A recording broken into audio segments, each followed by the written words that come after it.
Dans l'exercice 1, on vous demande d'indiquer dans la structure des composés suivants les éventuels atomes de carbone asymétriques en indiquant la configuration absolue de chaque carbone asymétrique. Pour les premiers exemples, comme ils sont plutôt simples, vous allez avoir la solution directement. Donc on va directement entamer l'exemple E.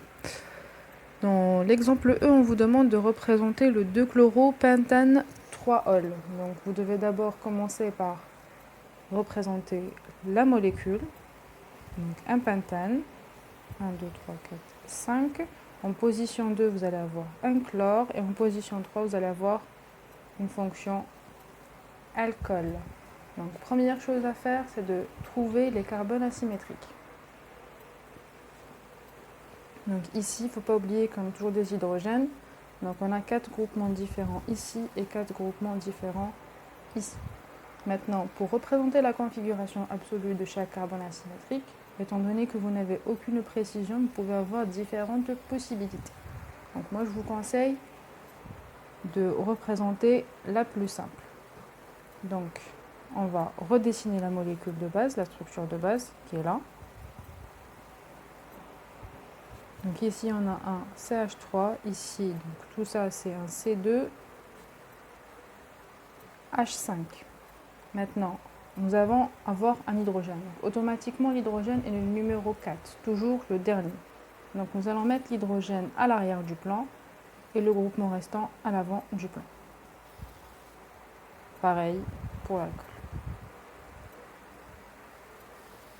Voilà, maintenant nous allons numéroter suivant les priorités.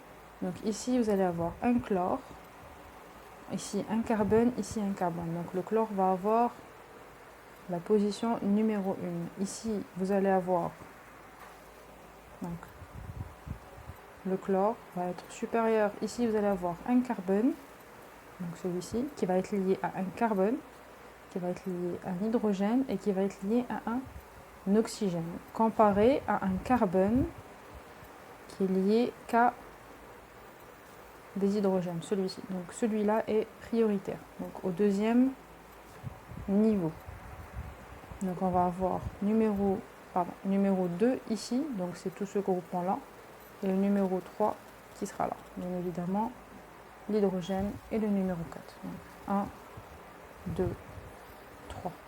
Donc ça vous fait une configuration R. Pour le deuxième carbone asymétrique, donc vous avez un oxygène, un carbone, un carbone. Donc l'oxygène de la fonction OH va être prioritaire, donc numéro 1, donc qui sera supérieur. Donc ici, vous avez un carbone qui est lié à un autre carbone, donc C2. Ici, vous avez un carbone qui va être lié à un chlore. Donc on va avoir carbone qui sera lié à un chlore, à un hydrogène et un autre carbone. Et là, nous allons avoir un carbone qui sera lié à un autre carbone. En même temps, il est lié à 2 hydrogènes. Donc bien évidemment, le chlore ici, il va prendre le dessus. Donc ça sera le supérieur. Donc ça va être le numéro 1, le numéro 2 et le numéro 3. Donc le groupement numéro 2, c'est tout le groupement qu'il y a derrière. Et le groupement numéro 3, donc 4, ça va vous faire une configuration en R également. Donc on va avoir R ici et R ici.